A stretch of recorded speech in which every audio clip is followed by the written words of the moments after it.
இங்க ஒரு பொண்ணு அகதியா ஒரு வீட்டுல இருக்கும் போது அந்த வீட்டுல இருக்கவன் மிகப்பெரிய ஒரு கொலைகாரன் அப்படின்னு தெரிஞ்சோடனே ஒரு கத்தி எடுத்து அவனை குத்துறான்னு பார்க்கும் போது அந்த கொலையை நான் ஏன் பண்ண அப்படிங்கிற விஷயத்த அவன் சொல்ல ஆரம்பிக்கிறான். ஆக்சுவலா இவன் கேரளால வாழ்ந்துட்டு இருக்கும் போது இவனுக்குன்னு இவங்க அம்மா மட்டும்தான் இருப்பாங்க.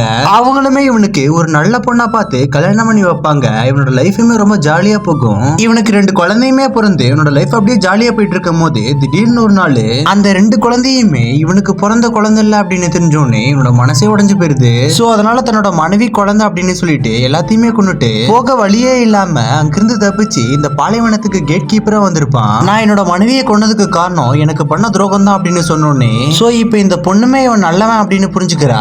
இப்ப தண்ணி எடுக்கிறதுக்காக அங்கிருந்து தூரமா கிளம்பி போனோடனே திடீர்னு இந்த பொண்ணை தேடி இந்த பொண்ணோட ஹஸ்பண்டுமே அந்த இடத்துக்கு வந்து என்னோட மனைவி எங்க அப்படின்னு கேட்பான். ஆக்சுவலா அந்த பொண்ணு தன்னோட ஹஸ்பண்ட் மிகப்பெரிய ஒரு கொலைகாரன் அப்படின்ட்டு இவங்கிட்ட சொல்லியிருப்பா.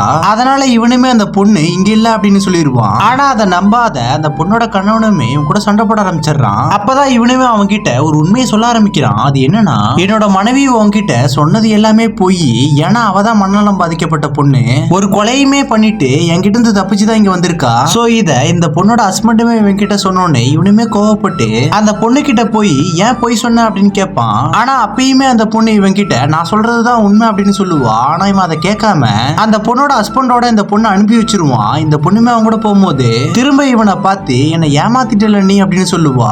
அப்ப இவனுமே அந்த பொண்ணுக்காக அந்த பொண்ணோட ஹஸ்பண்ட் கிட்ட அந்த பொண்ணை நீங்க கொல்லதானே போறீங்க, கொல்லாம என்கிட்ட கொடுத்துட்டு போயிருங்க, நான் அந்த பொண்ணை பத்திரமா பாத்துக்கிறேன் அப்படின்னு சொல்லுவான். அப்ப பேசிட்டே இருக்கும் போது அந்த பொண்ணு பின்னாடி இருந்து வந்து தன்னோட ஹஸ்பண்ட் ஒரு கம்பியில அடிச்சு கொன்னுருவா. அப்பதான் அவனுக்கு ஒரு உண்மை தெரிய வருது, அந்த பொண்ணோட ஹஸ்பண்ட் சொன்னதுதான் உண்மை அப்படின்ட்டு.